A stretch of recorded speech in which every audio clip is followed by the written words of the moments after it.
¿Cómo están, chicos y chicas? Bienvenidos, bienvenidas al curso de Filosofía Política Contemporánea, diagonal, ¿qué? Ética y Política uno, algo así del otro plan. Bueno, el objetivo de este video, es introducirles al contexto general del curso. Bueno, primero que nada me presento. Para los que no me conozcan, soy Arturo Romero. Soy profesor de la Facultad de Filosofía y Letras de la UAP, acá en Puebla. Y bueno, estaremos trabajando juntos la cuestión de filosofía política contemporánea. Eso quiere decir, pues, que yo supondré muchas de las discusiones, pues, que han tomado ya en otros cursos anteriores sobre filosofía política clásica, es decir, nociones muy generales, desde luego, sobre Aristóteles o Platón, ¿no? La República o la política de Aristóteles, quizá algunas cuestiones sobre eh, la ciudad de Dios y la ciudad de los hombres, ¿no? De los seres humanos, más bien en San Agustín, ¿no? Y bueno, en general el pensamiento medieval, cuestiones de filosofía moderna, pero bueno, no vamos a entrar en detalles. Ustedes más bien, conforme yo vaya sugiriendo estos temas, pues los pueden refrescar de sus apuntes o de libros por ahí, ¿no? Pero el énfasis no va a estar ahí, sino vamos a intentar verdaderamente recorrer el camino de la filosofía política contemporánea.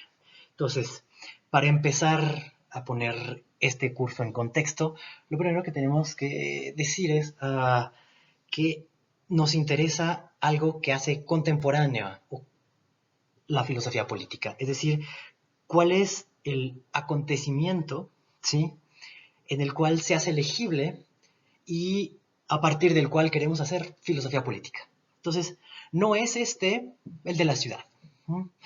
No es digamos, la discusión de la polis, no es esta la discusión de las virtudes, no es esta la cuestión del soberano, de la necesidad de un soberano, ni tampoco es la de el pacto social o un contrato social. Todo eso está, desde luego, de base. Pero antes de de avanzar una especie de teoría política descriptiva o una teoría política prescriptiva, lo primero que tenemos que hacer es saber cuál es ese punto en el cual nosotros reconocemos el signo de la contemporaneidad y a partir del cual estamos llamados y justificados a pensar lo político. Y lo que yo les propongo es que ese punto es sencillamente el mercado. Punto. Es decir, podemos discutir sobre las virtudes ciudadanas, pero tenemos que hacerlo sobre la base de unas ciudades, ¿sí?, o de una forma de habitar en los estados que funcionan bajo un sistema capitalista global.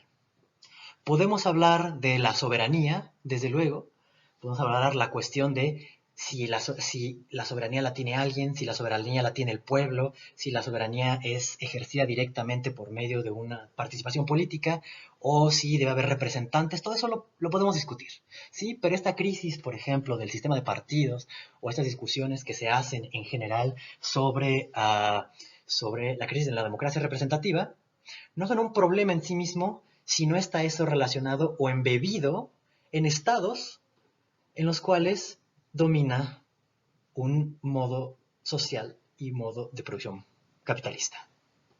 Es por eso que las cuestiones sobre la representación tienen que ver con financiamiento de los partidos, con el lobby de las empresas en los partidos y en los gobiernos, con el financiamiento de los privados a los partidos, con las alianzas que hay entre mercado y política y eventualmente con esto que sabemos, con este maridaje que se creyó en el siglo XX indisoluble, que era entre capitalismo y democracia, que hoy está absolutamente en duda. Pero, nuevamente, este punto nos devuelve al anterior y es el hecho de que no pensaremos la política al margen de la economía. Y creo que es un tema recurrente en la filosofía política contemporánea. Trátese de la tradición anglosajona o de la tradición de la tradición llamada continental, el problema sigue siendo una y otra vez la abstracción política, y por abstracción política me refiero, en un sentido bastante hegeliano del término, el desarraigar la cuestión política de la cuestión económica, separarla como si fuera una esfera autónoma, cuando en realidad nuestras estructuras sociales políticas están atravesadas de arriba abajo por el factor monetario. Entonces, esta es la primera tesis con la que quería comenzar este curso, y es una tesis abiertamente marxista, pero no en el sentido en el que ustedes lo esperan. Es decir, aquí no vamos a hablar de la lucha de clases, o sea, lo vamos a tocar, pero ese no es el punto. No vamos a hablar de la lucha de clases, del Partido Comunista o de una transformación revolucionaria del mundo. Desde luego que van a surgir esos temas, pero no va por ahí.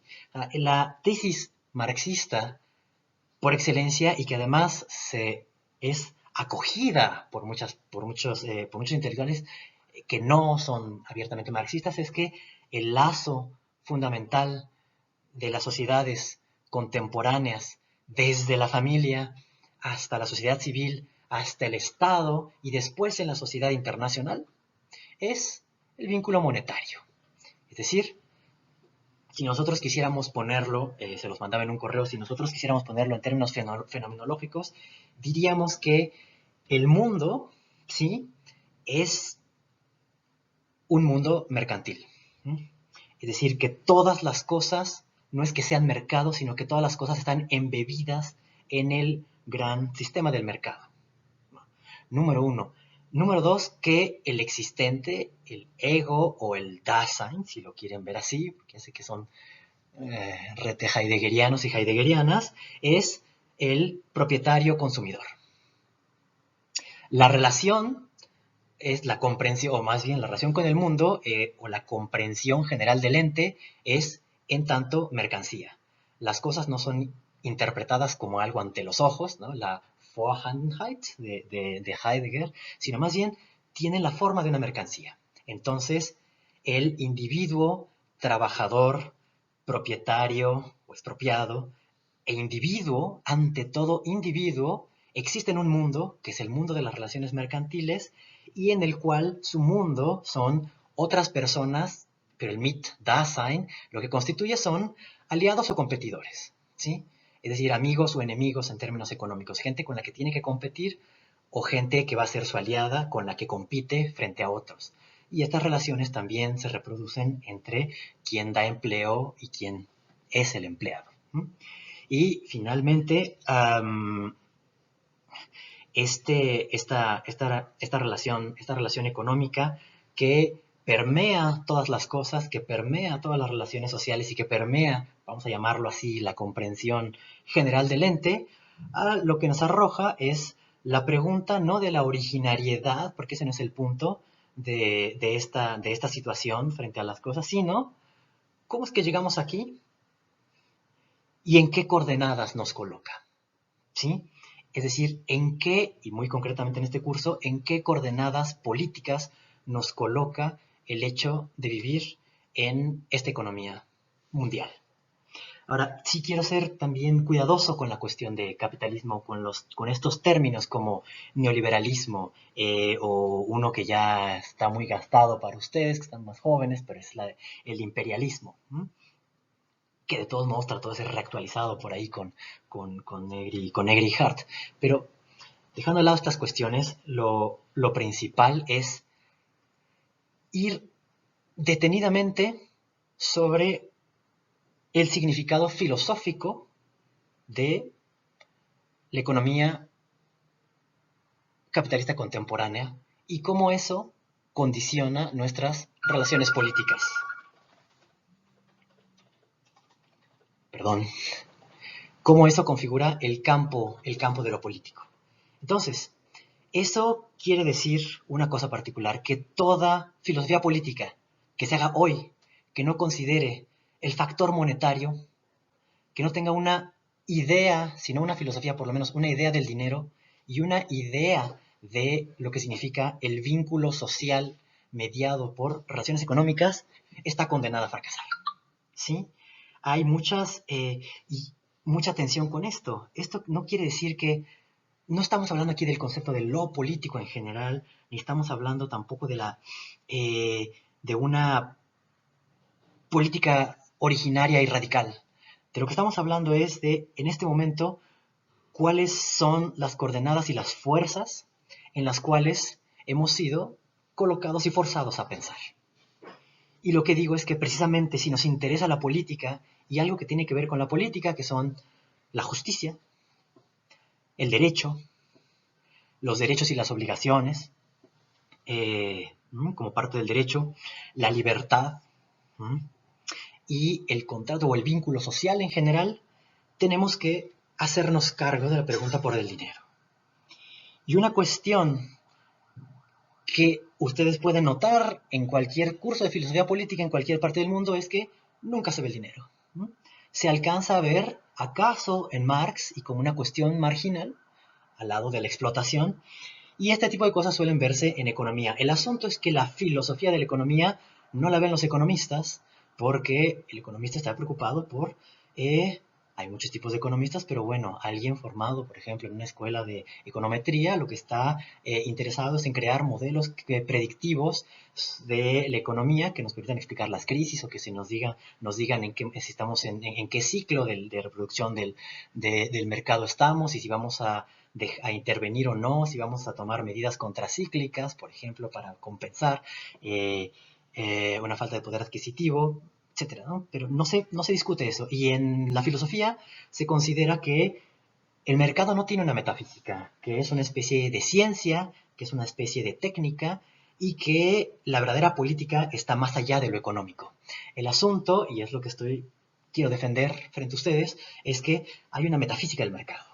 Hay una filosofía del mercado y hay una filosofía del dinero. Simmel, por ejemplo, tiene esta idea profundamente asimilada. Bueno, entonces, ¿qué significa esto? Quizá la primera gran conclusión, o no sé si conclusión, no, es más bien un punto de partida para este curso va a ser que aquellos personajes de los cuales estamos enamorados y enamoradas y que nosotros creemos ser las herramientas fundamentales de la izquierda y de la intelectualidad de izquierda, tales como Deleuze, tales como Foucault, en realidad, ¿sí? O el postestructuralismo, en realidad forman parte del propio movimiento del capitalismo. Entonces, dicho de manera un poco más clara, sostengo la tesis, y esto es también una idea que estaremos explorando durante el curso, sostengo la tesis de que el siglo XX dirigió todos sus esfuerzos intelectuales, a principios del siglo XX, todos los esfuerzos intelectuales estaban dirigidos a pensar el capitalismo y a realizar una crítica al capitalismo. Sin embargo, la rápida desazón frente al proyecto comunista de la Unión Soviética, la desesperanza que surge del triunfo de las izquierdas, ¿no? en Europa, izquierdas que no son comunistas, pero que son socialdemócratas, y ya después trataremos de discernir por qué eso es importante. El destino y sobre todo la zozobra de los partidos comunistas, todo eso lo que produce muy pronto, ya después de los 60, que es la era post-68, lo que produce es un alejamiento radical de los discursos anticapitalistas y toda la filosofía se concentra en un enemigo principal y ese es el fascismo. Cuando hablamos de lo otro, cuando hablamos de la diferencia o de la alteridad o de la falta, o estos conceptos con los cuales nos hemos acostumbrado a pensar como parte de un esquema crítico, lo que no alcanzamos a ver es contra qué están dirigidos. Y están dirigidos fundamentalmente, es lo que yo sostengo, contra los riesgos del fascismo. Sin embargo, este alejamiento de la crítica al capitalismo por lo que implicaba en cierta época de la historia pertenecer al proyecto soviético o pertenecer al Partido Comunista. Por esa razón se desatendió, quizá ya desde los 50 hasta nuestra época, ¿no? Por lo menos serán unos 70 años, se desatendió la comprensión del mercado, se desatendió la comprensión del dinero, y todos los esfuerzos estuvieron dirigidos a resistir los embates del totalitarismo. Entonces, si esto es así, las filosofías de la diferencia representan un patrimonio irrenunciable en la crítica al fascismo, en la crítica a la totalidad y en la crítica en general a estos sistemas autoritarios. Pero eso no alcanza a hacer una crítica al capitalismo, porque el capitalismo comparte muchos de los rasgos de esta izquierda francesa o de esta izquierda, vamos a llamarla tardomoderna, para no decirle posmoderna, porque yo sé que muchos van a brincar, ¿no?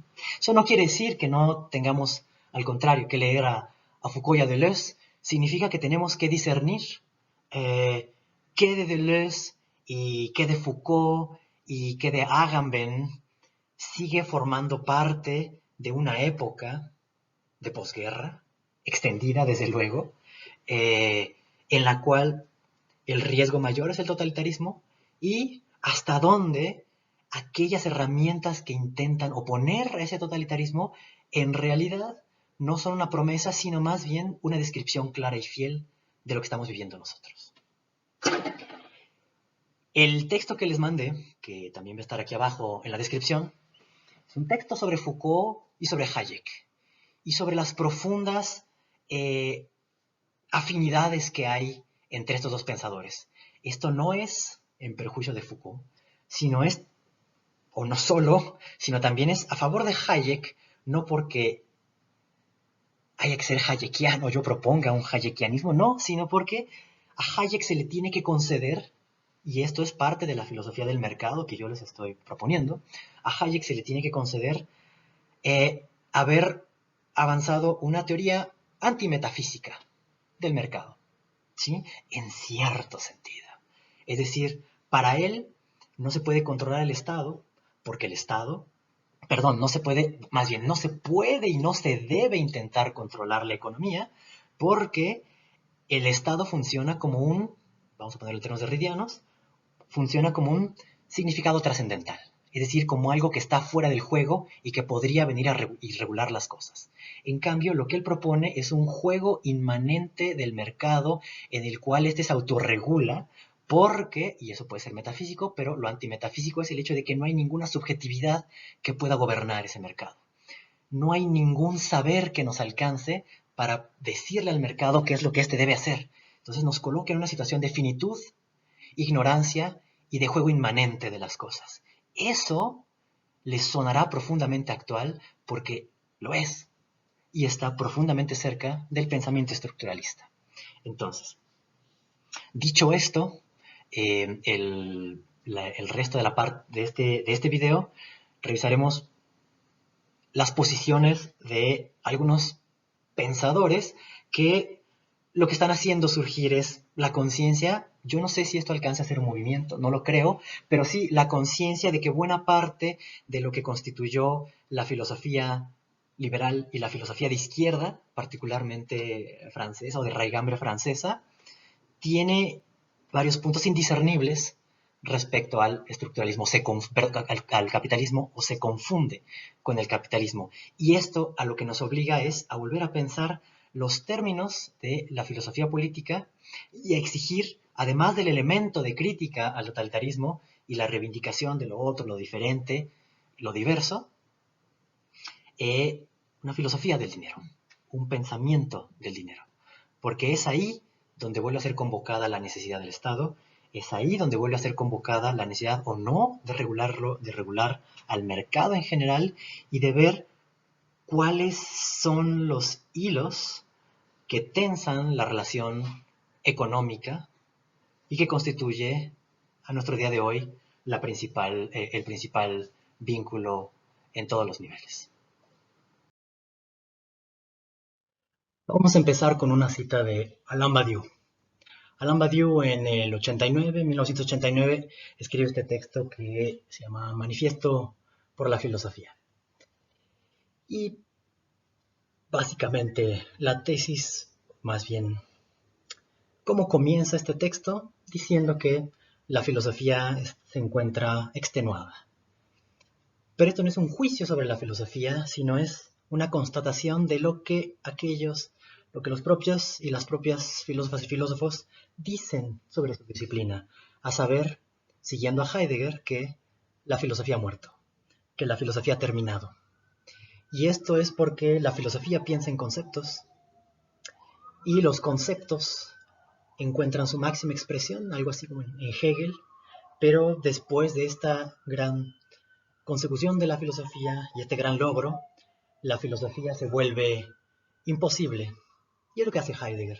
Es decir, la filosofía, en términos conceptuales clásicos, no puede ser llevada adelante. Lo que nos queda es dejarle la palabra a los poetas o al pensar poetizante.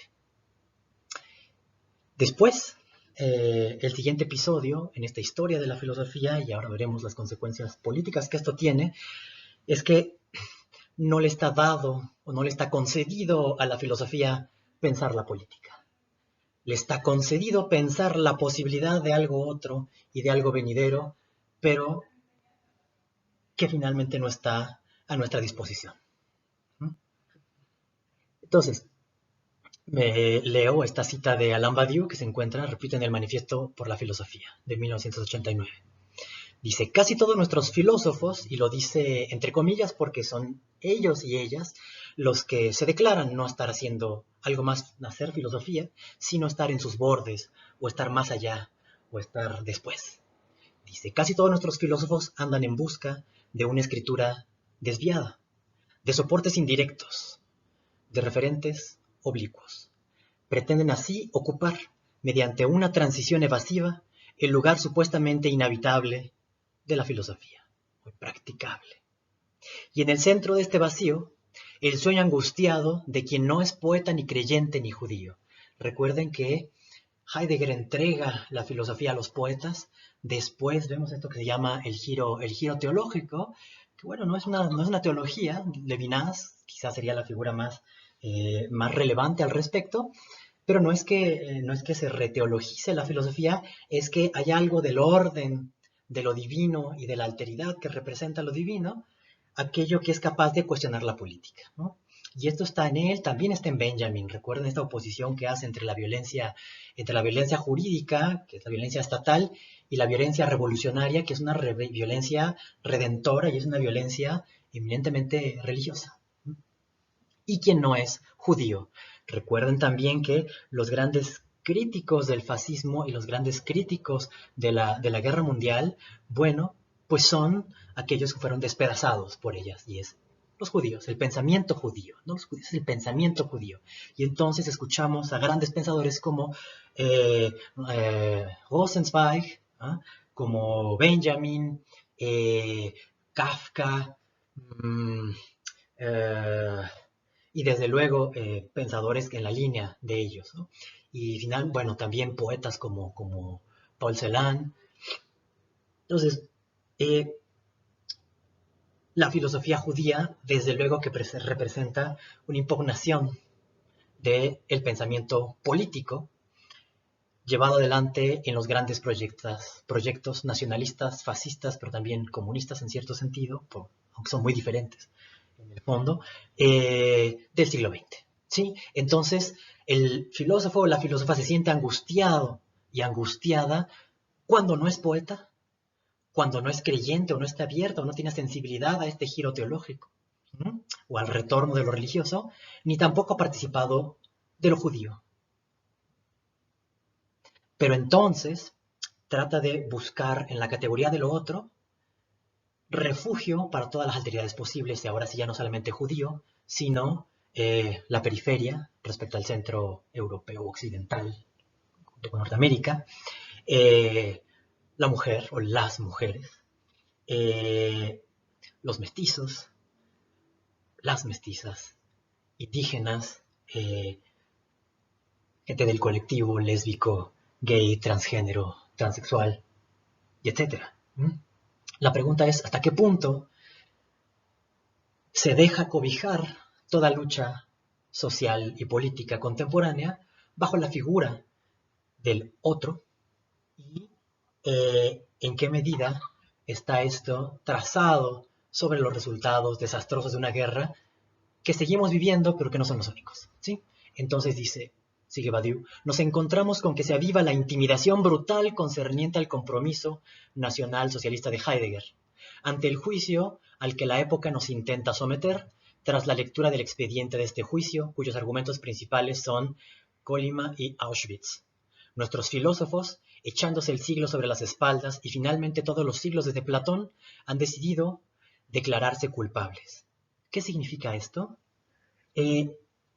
Son frases antitotalitarias pero totalizantes de la historia de Occidente, en la guisa de Heidegger, pero no solo, las que dejan a la filosofía y particularmente a la filosofía política en una situación de jaque mate.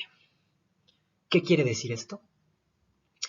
Tomemos, por ejemplo, un pensador contemporáneo más o menos de Heidegger, que no tuvieron relación, pero que pertenece a un mismo ímpetu, y que es Franz Rosenzweig.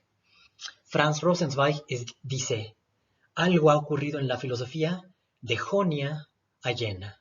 De Jonia, de Parménides, en realidad significa pues el ser como totalidad, a Jena, la Jena de Hegel. ¿Sí? Entonces, su idea es que desde los comienzos del pensamiento en Grecia hasta su consecución en Alemania, ha habido un dominio por parte de la filosofía y en la cual ella ha confiado sus potencias, o ha depositado su confianza, mejor dicho, en lo uno, en la totalidad. Y lo que dice Rosenzweig es que hay que separar las partes del sistema, y esas partes del sistema son las partes clásicas, Dios, el mundo y el humano, y hay que lograr salir de este espacio enclaustrante, asfixiante y finalmente controlador de la filosofía conceptual que pretende decir qué sean todas las cosas, cuál sea su justificación, y someterlas en un gran sistema intelectual que después sería sometido a un gran sistema político. Y eso es el origen del totalitarismo. Lectores de Rosenzweig han dicho que la filosofía política del siglo XX es eminentemente cristiana, es decir, la realización en la tierra de lo divino, tal como el Hijo representa la presencia del Padre hecho carne, o del Verbo hecho carne, finalmente es la presencia del Padre en la tierra, y que esto no es más que la secularización del pensamiento judío, pero que justamente en la secularización, en ese paso de lo que no puede ser positivado a su positivación en un régimen político, constituye la fuente de la violencia del siglo XX. Otro ejemplo, Levinas, que ya lo habíamos citado, a quien ya habíamos aludido. Él también, en la guisa de Rosenzweig, dice que desde Platón hasta Auschwitz ha dominado la potencia de lo uno y la potencia sobre todo de la totalidad, persiguiendo y destrozando los derechos de lo otro. No quiero poner en cuestión el juicio de Levinas, que me parece correcto en muchos sentidos en cuanto a la filosofía fascista y muy particularmente del nazismo. Lo importante y lo que signa el siglo XX es este intento de destotalizar, pero al mismo tiempo a partir de juicios totalizantes. Y Heidegger ocupa aquí una figura central, porque para él la totalidad de la historia de la filosofía es la historia de la metafísica. O pongámoslo así, la historia es simplemente la historia de Occidente. La historia de Occidente es la historia de su filosofía, y la historia de su filosofía es la historia de la metafísica, y la historia de la metafísica es la historia del ser, la historia del olvido del ser, perdón, o del olvido del ser, y eso es lo que vemos ahora con el dominio de la técnica de todos los aspectos de la vida. Las terribles simplificaciones y las totalizaciones del siglo XX, en nombre de la destotalización, es decir, en nombre de una apertura de la filosofía resulta profundamente paradójica. Pero lo que nos indica, en este caso Badiou, es que son los propios filósofos y las filósofas aquellos que aceptan ese juicio y dicen, sí, mea culpa. Nosotros, pensadores y pensadoras, hemos sido los culpables de las catástrofes del planeta. Hemos sido los responsables de las catástrofes sociales, de las catástrofes humanas, de las catástrofes de la guerra y de las catástrofes contra la naturaleza. Y lo que dice Badiou es que no es cierto. O es por lo menos dudoso, profundamente dudoso, porque eso significaría una recontraidealización de la historia, tal que esta no sería más que el movimiento de los pensamientos, y que esos estarían al resguardo de los filósofos y las filósofas. Cuando precisamente el siglo XX, los pensadores y pensadoras del siglo XX, habrían puesto en cuestión esto, que sean las ideas las que hagan la historia, y no más bien la política, la psicología, el inconsciente, las fuerzas materiales de producción, etcétera, etcétera. Entonces dice Badiou, tenemos que sobreponernos a este momento de culpa en la cual desde la filosofía creemos que no podemos decir nada positivo sobre la política porque si lo decimos corremos el riesgo de hablar la lengua filosófico totalitaria y que eso significaría volver a invocar los demonios del fascismo y traerlo de nuevo frente a nuestros ojos. Entonces, ¿contra quién está hablando Badiou? De forma, claro, en reconocimiento, pero en una forma crítica, de la filosofía contemporánea francesa. De aquellos, cuando dicen nuestros filósofos franceses, ¿no? En eso no puede disimular su etnocentrismo y sobre todo su francocentrismo. Pero dejando eso de lado, la cuestión de Badiou es todos aquellos pensadores continentales franceses que se han dedicado a la política, al pensamiento político, están todos ellos atrapados dentro de esta culpa en la cual no pueden hacer filosofía propiamente dicha, sino que tienen que hacer desvíos y tienen sobre todo que entregar constantemente los derechos filosóficos y del concepto a la literatura, número uno. Y número dos, que estos desvíos están motivados por un miedo de los propios filósofos y las filósofas a ser seducidos por el fascismo. Y esto es lo que inmoviliza la filosofía política.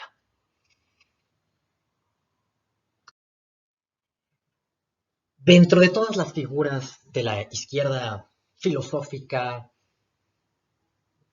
contemporánea, la figura más potente después de Marx, podemos decir que es Foucault. Foucault ha sido adoptado por la más grande diversidad de movimientos, posiciones, tradiciones, para enarbolar las críticas a la sociedad occidental. ¿Sí? De la sexualidad a la locura, a la sociedad misma, la escuela, lo que Althusser habría llamado los aparatos ideológicos de Estado, la escuela, el ejército, la salud en general y finalmente la gubernamentalidad y los análisis aparejados que vienen de la biopolítica.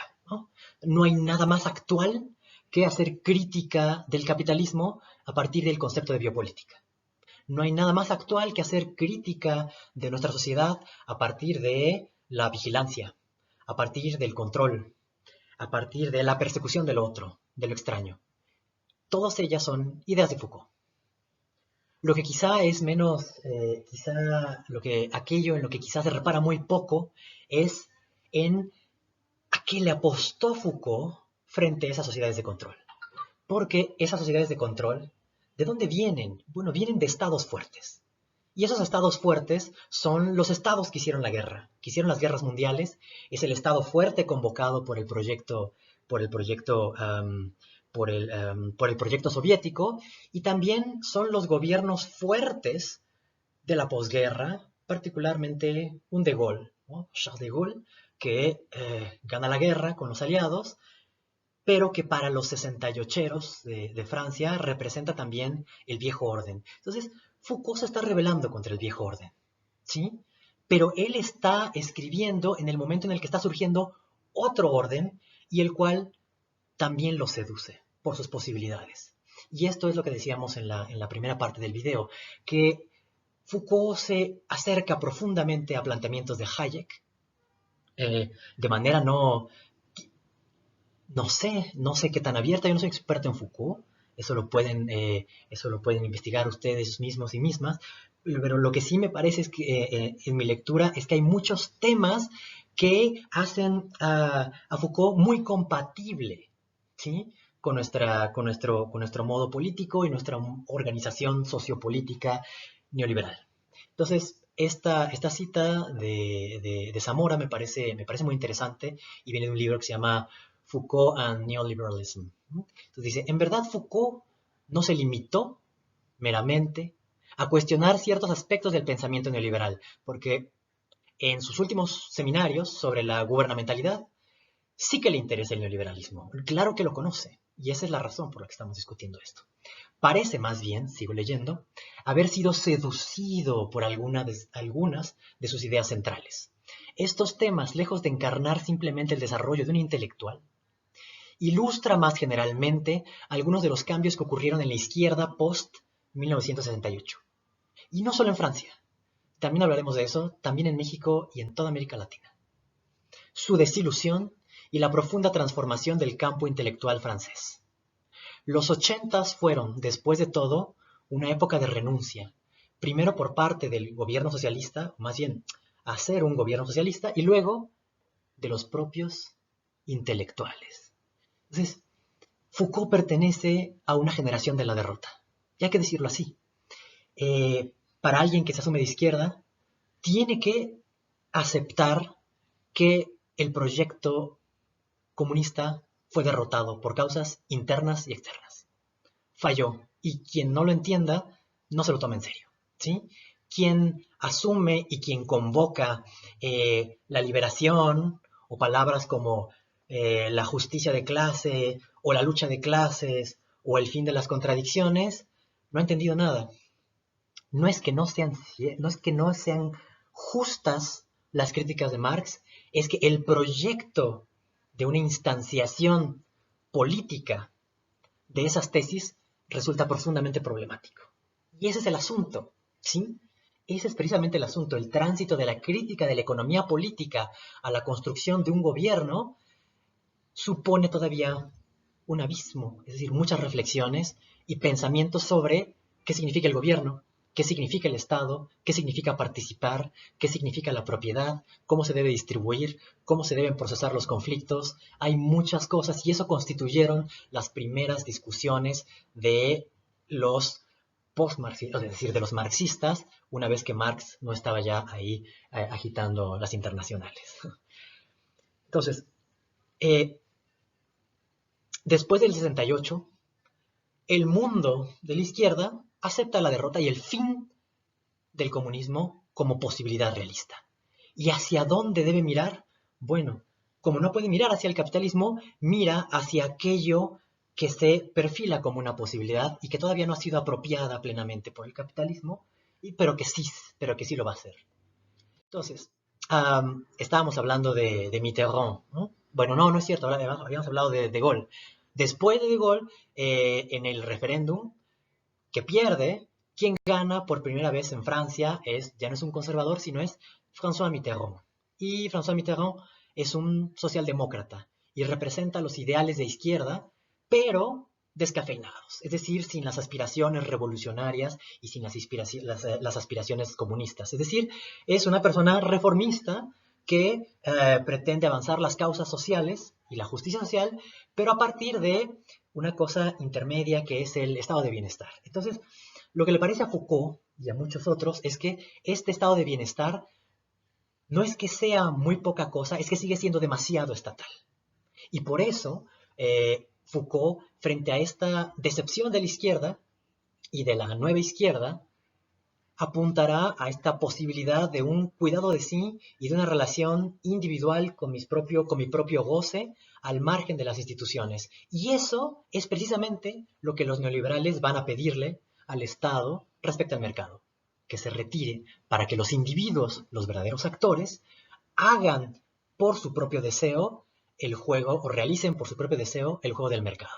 Entonces, después de la victoria de Mitterrand en 1981, se pavimentó, perdón, la victoria de Mitterrand en el 81 pavimentó el camino para muchos de desilusión y fracaso. Perdón, aquí me estoy saltando varias cosas entre Mitterrand y entre el referéndum que pierde de Gaulle y finalmente el gobierno de los 80 de Mitterrand. Pero sobre lo que quiero llamar la atención es que la pérdida o el referéndum que pierde el coronel de Gaulle, el general de Gaulle, significa ya que la sociedad no está dispuesta a tener esas grandes figuras en la cabeza del Estado. Y eso va a abrir la puerta para Mitterrand, que es una izquierda mucho más débil, y finalmente para el neoliberalismo, el cual será abrazado también por los partidos liberales. Bueno, entonces lo que tiene como consecuencia esto es el abandono del proyecto de transformar el mundo y el cual es reemplazado más bien por una forma de acomodarse en el neoliberalismo.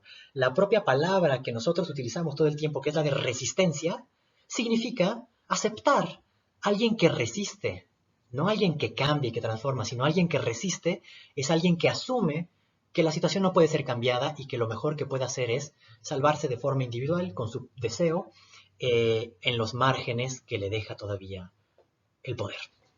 Entonces, los antiguos compañeros de viaje del comunismo y de la izquierda de ayer se convierten ahora en los facilitadores del neoliberalismo y en apasionados oponentes de todo intento por transformar la sociedad. Pues sí, esto no es Foucault, bueno, es el Foucaultianismo, ¿sí?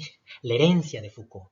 Todo lo que alguna vez habían celebrado ahora parecía parte de una problemática que inevitablemente llevaba a la tentación totalitaria. Es decir, el pensamiento marxista y el pensamiento de izquierda resulta ya indiscernible del fascismo, ¿no? Ese es el juicio con el que se queda la izquierda y por lo tanto la izquierda inaugurará este camino neoliberal que trata de pensar al margen del Estado pero sin derrocar al Estado, que trata de pensar en los límites y en los bordes pero no en el afuera. De este modo, el Estado, la seguridad social y la redistribución, que son proyectos todavía de una izquierda fuerte, el famoso estado de bienestar, la propiedad pública y la nacionalización llegaron a ser vistas como ideas conservadoras y fuera de época. Es decir, tenemos un gobierno, tenemos los viejos gobiernos que hicieron la guerra y después de la guerra surge un orden que es el estado de bienestar.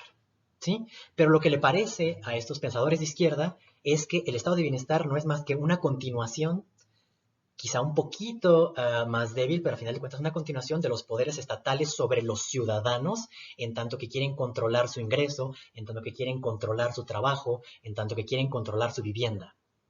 Pero ¿qué significa no controlar? Pues que entre en su lugar otra cosa que se llama el mercado, y el mercado lo que dice es, yo funciono sin el Estado, yo funciono sin las figuras de poder, yo soy la inmanencia en la cual las fuerzas individuales expresan su existencia por medio de unas luchas diferenciales, y esas luchas diferenciales se transforman en intensidades de sensaciones, pero también en intensidades monetarias, eh, y es ahí donde estamos finalmente expuestos al juego absoluto.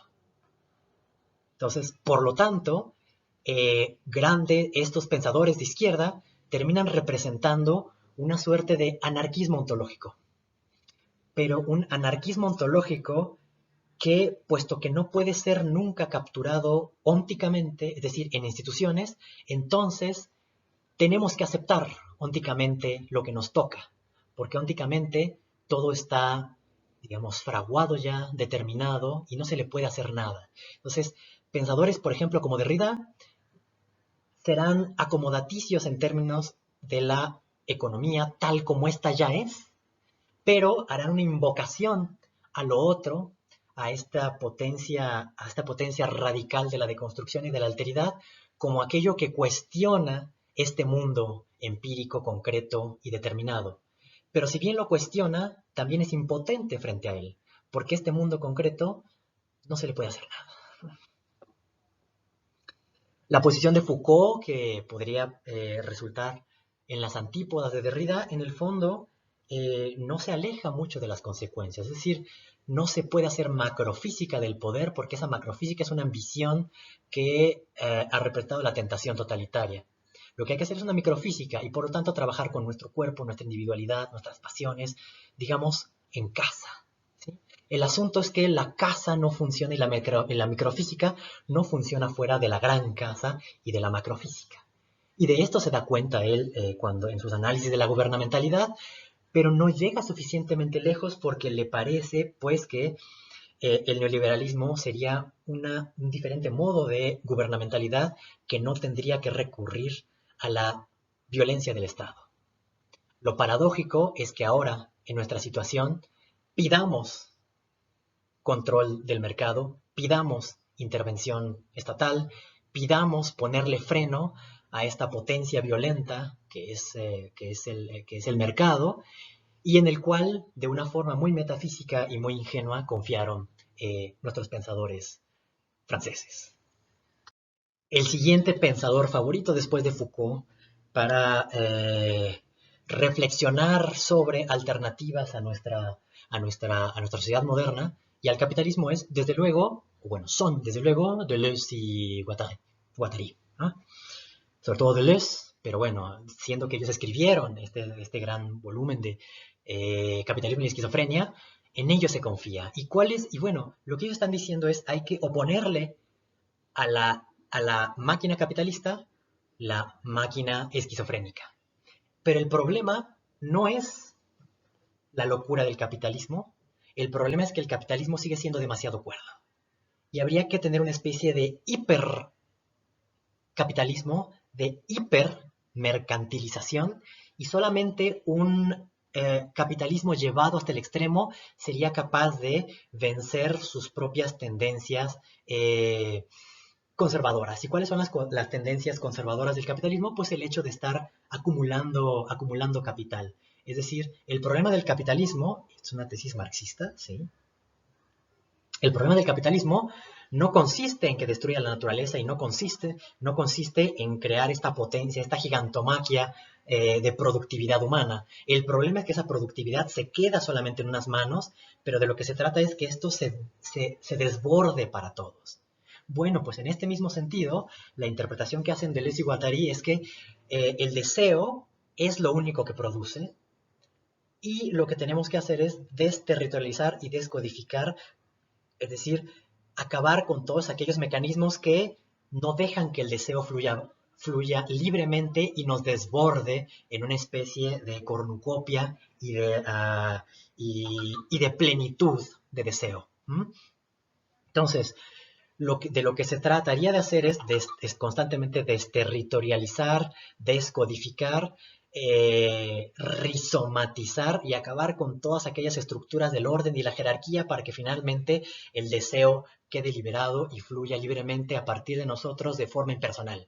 Porque la persona sigue siendo otra forma de captura. El individuo lo que quiere es capturar con su nombre, con su historia, las cosas y gobernarlas, cuando por eso hablo de esta anarquía ontológica, cuando la verdadera liberación tendría que ser la liberación también de nuestro ego, también de nuestra subjetividad, en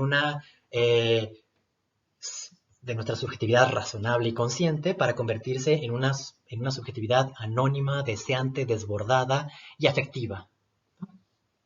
Entonces, frente a esto, que creemos poderle oponer al capitalismo, lo que nos llama la atención Zizek es, no, así eso que parecía la alternativa al capitalismo, es el capitalismo mismo, o se le parece mucho.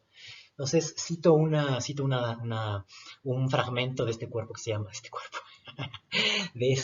libro que se llama Órganos sin cuerpo, sobre Deleuze y consecuencias. Entonces, Zizek cita otro.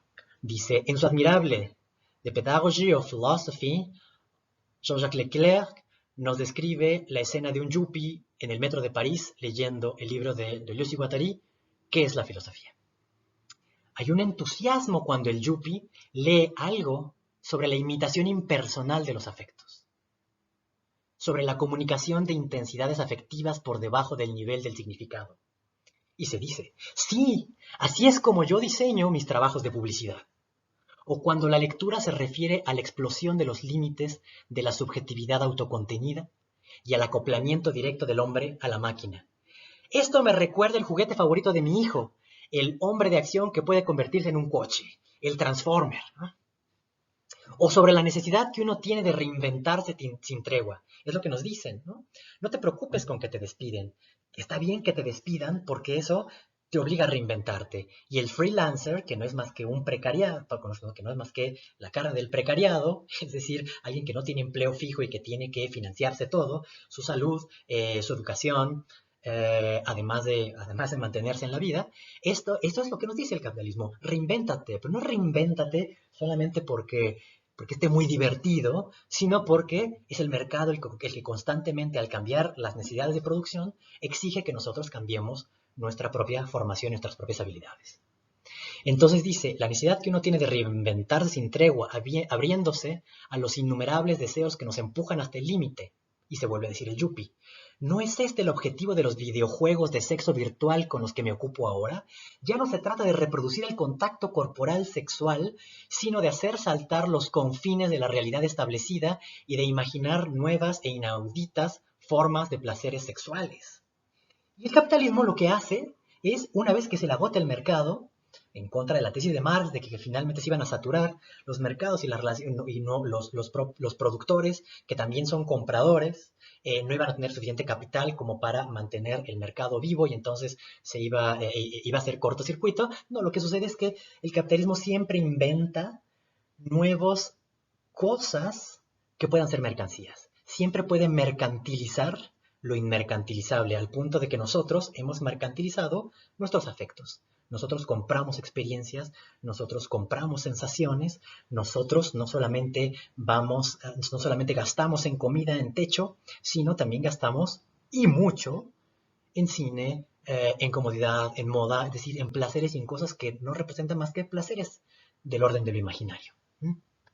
Entonces, esta expansión del mercado tiene que ver, claro, con una expansión desde lo presente hacia lo no presente, de lo no presente a lo simbólico a lo imaginario, y todo un mundo de existencias de entes muy extraños, y cuyo corolario es, desde luego, el capital financiero. El capital financiero representa la existencia de un capitalismo que se basa en las expectativas, en los miedos, en la confianza, es decir, en los afectos, y no en la producción material en última instancia, que desde luego es muy problemática esta relación, pero este gran capital, por ejemplo, el valor de las acciones de una empresa como Microsoft no solamente depende de cuántas computadoras está vendiendo, sino de las promesas que hizo del nuevo Windows que va a sacar frente a la competencia que es Macintosh, y lo que eso produce en la gente que posee acciones. Entonces, son puros afectos e intensidades de afectos los que terminan gobernando en buena medida el movimiento del valor en la esfera del capital financiero. Y entonces, dice Zizek, y adelanta esta tesis muy provocadora.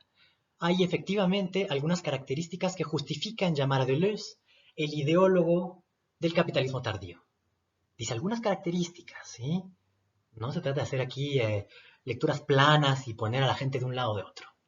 Dice, no es la tan celebrada imitatio affecti de Spinoza, la circulación impersonal de los afectos por encima de las personas, la verdadera lógica de la publicidad, de los videoclips y otras cosas por el estilo, en que lo que importa no es el mensaje ni el producto, sino la intensidad de los afectos y percepciones que se transmiten.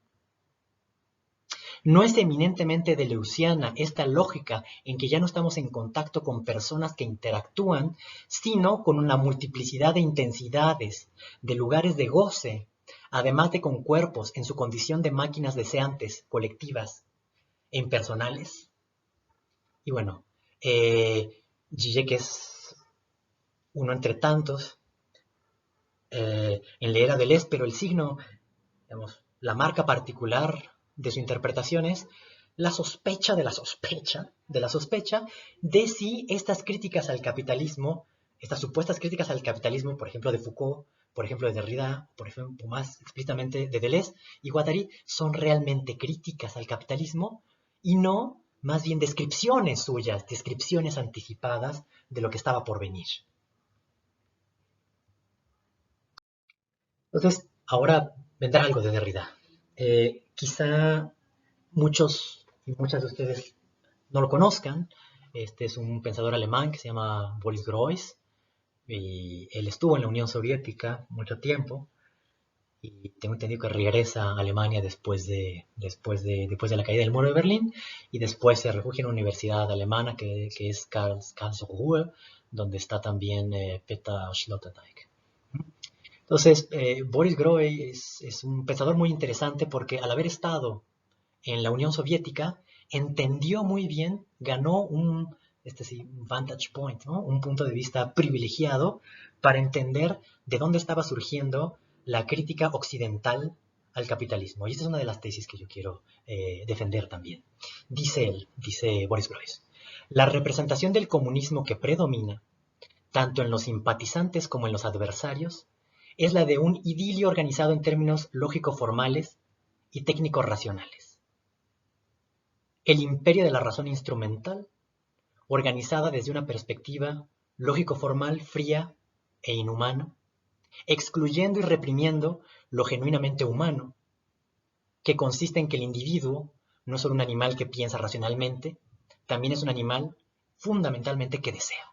¿Sí? Entonces, la crítica a la racionalidad instrumental, la crítica al sometimiento de las pasiones y la crítica a un gobierno total de los cuerpos, de las conciencias, de las ideas y de los deseos, era la crítica que el bloque capitalista hacía contra el comunismo. Históricamente, la Guerra Fría se trató de eso. Y si tienen dudas, solamente asómense a ver el trailer de la película Rocky 4.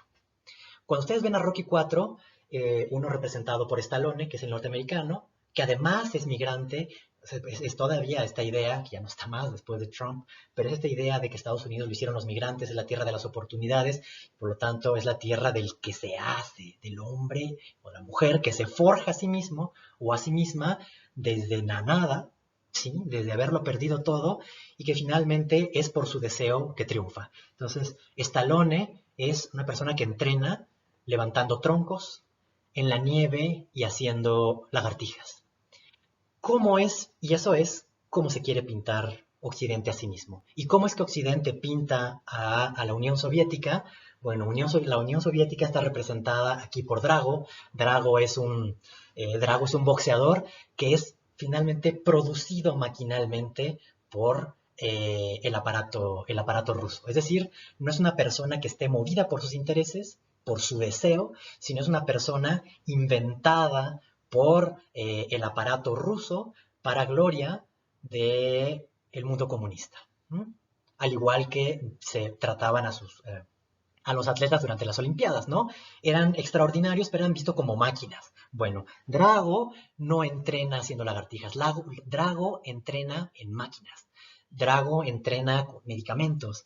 Drago es virtualmente una producción maquinal, es decir, de la racionalidad instrumental al servicio del Estado para poder competir contra el reino de la libertad, ¿no? O para someter el último resquicio del mundo de la libertad, que es Occidente.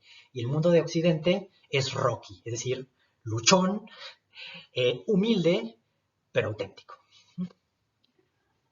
Entonces dice, en Occidente, la guerra fría entre el este y el oeste, entre comunismo y capitalismo, fue estilizada principalmente como una lucha entre cuerpo y máquina, entre sentimiento y fría racionalidad, entre deseo y lógica, entre amor y utopía racionalista. Ahora, ¿dónde está lo crucial? Boris Groys dice, esta afirmación es importante porque permite entender mejor la genealogía de la crítica al logocentrismo. La crítica al logocentrismo es Derrida, es Deleuze, es Foucault, es Guattari, muy particularmente Deleuze, y ahora leeremos otra cita de Boris Groys respecto a Derrida. Pero por ahora, quedémonos en esto. la crítica al logocentrismo que se posiciona en la actualidad como crítica desde la izquierda o de la izquierda a las instituciones de la sociedad capitalista, originalmente era una crítica antitotalitaria. Es decir, lo que nosotros le criticamos al capitalismo con esos pensadores de izquierda era lo que los capitalistas le criticaban a los comunistas en la época de la Guerra Fría. Es decir, originalmente esta era una crítica antitotalitaria, pero con el tiempo se fue usando cada vez más contra las propias instituciones occidentales, percibidas a su vez como frías, racionalistas, calculadoras e inhumanas, es decir, en cierto modo, como totalitarias. Este discurso es, entonces, una crítica al comunismo soviético que fue refuncionalizada como autocrítica de Occidente. Y fíjense cómo las críticas que salen de Deleuze, que salen de Foucault y que salen de Derrida a las instituciones, al mundo capitalista, es por su carácter totalitario, por su carácter totalitario en la cual todo es homogeneizado, todo es capitalizado, somos observados, somos perseguidos. Pero esta es solamente la mitad de la historia, porque el capitalismo tiene también otro lado que se opone a todo esto. Y ese es el lado del anarcocapitalismo o de los radicales neoliberales, en cuanto a filosofía, de facto es otra cosa, ya hablaremos también de eso, en los cuales lo que se afirma es precisamente eso, ¿no?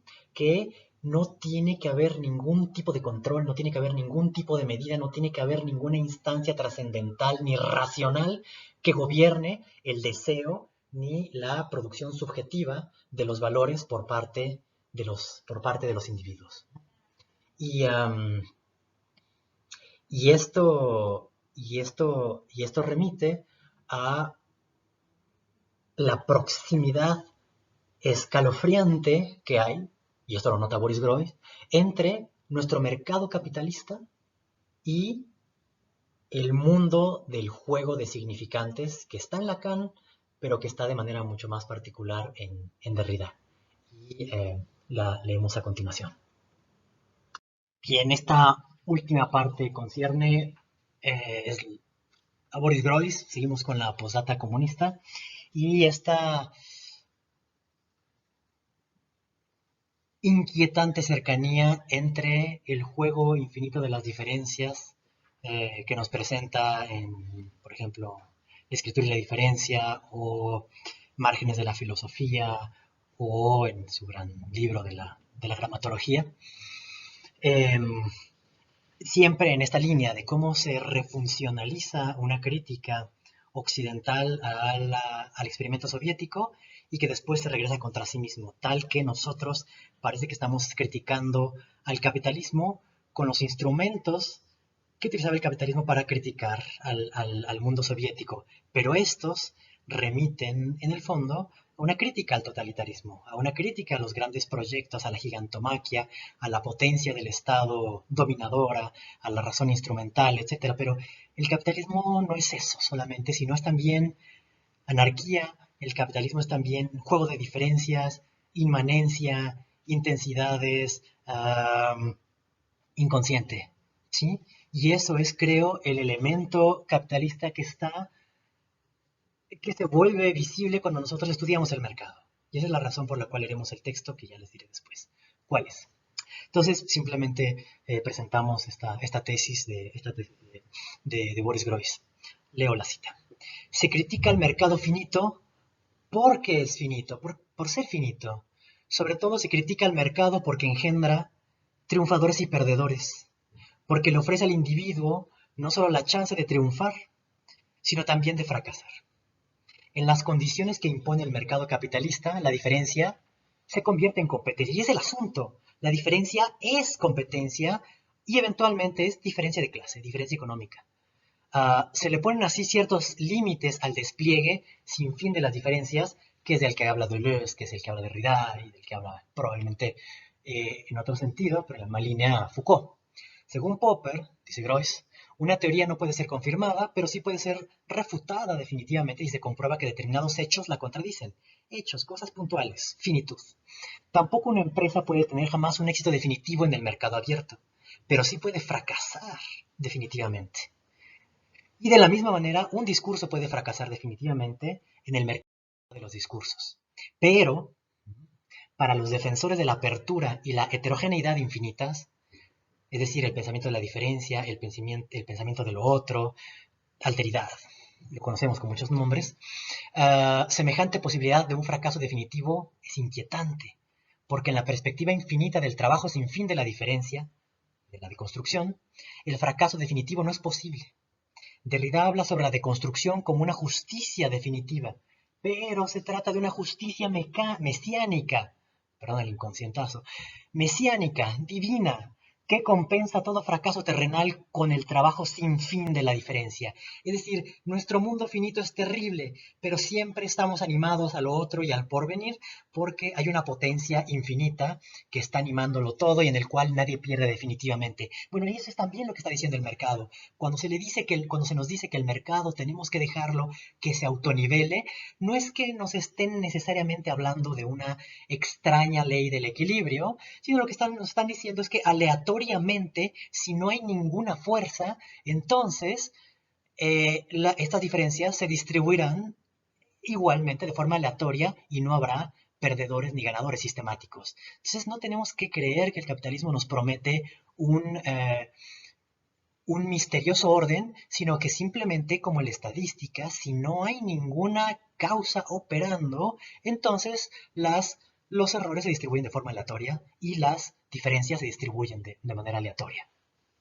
Entonces, al mismo tiempo, eh, sí, al mismo tiempo, la diferenciación terrenal, es decir, las diferencias concretas, que para Derrida no son más que diferencias contingentes sin sustancia, como fragmento del trabajo sin fin de la diferencia, es tanto criticada y deconstruida como aceptada. Es decir, todo el tiempo deconstruimos lo finito, deconstruimos esta institución, deconstruimos al sujeto, deconstruimos esta idea, pero al mismo tiempo, de facto, se van a quedar, porque el objetivo no es reemplazarlas por otras o por otras mejores o refutarlas, sino simplemente dejarlas para que eventualmente otras advengan en el horizonte, en el horizonte abierto de la existencia. Entonces, el reino irreductible, no homogeneizable, infinito y virtual de las heterogeneidades y las diferencias, en realidad, y esta es la tesis muy fuerte de Boris-Groys, no es más que el pluralismo burgués sin perdedores del mercado, el capitalismo como utopía, es decir, el mercado en estado paradisiaco. Bueno, entonces creo haber aportado suficientes referencias respecto a la incómoda relación que hay entre la filosofía francesa de izquierda y el capitalismo. Creo que hemos también ofrecido argumentos para pensar cómo es que estas críticas que nosotros dirigimos contra nuestro modo capitalista neoliberal de existir son en realidad críticas refuncionalizadas que originalmente dirigía el propio capitalismo al mundo comunista y que eso nos exige pensar el mercado, hacer una filosofía del mercado, no por mor del mercado mismo o con ganas de entenderlo, sino porque esa es la condición, la conditio sine qua non para hacer una filosofía política. Sentados estos antecedentes, se justifica la lectura que vamos a emprender, que es un libro de Dupuy, en el cual él precisamente analiza a los ideólogos y a los filósofos de la, de la, um, de la tradición liberal desde Smith hasta la tradición neoliberal con Hayek, y él nos va a mostrar cuál es el elemento profundamente perturbador y cercano a nosotros que hay en el capitalismo a nivel filosófico, tal que nosotros no lo encontraríamos en el fondo tan despreciable. Aunque fácticamente nos parece abominable, los principios que lo animan son profundamente compatibles con lo que nosotros entendemos por lo justo, por lo que nosotros entendemos por lo democrático y por lo que nosotros entendemos por una posición distanciada, quizá a veces cínica, más propia de la posmodernidad. Entonces, bueno, yo les mandaré el texto de Dupuy así por algunos, por pedazos, ¿sí? Y lo iremos leyendo poco a poco. Sirva esto pues como una introducción general al curso, a un tema urgente y también a una manera posible de hacer filosofía política. Bueno, Veremos lo que resulta de esto, si resulta algo. Les agradezco mucho su paciencia. Bienvenidos y bienvenidas a este semestre. Gracias.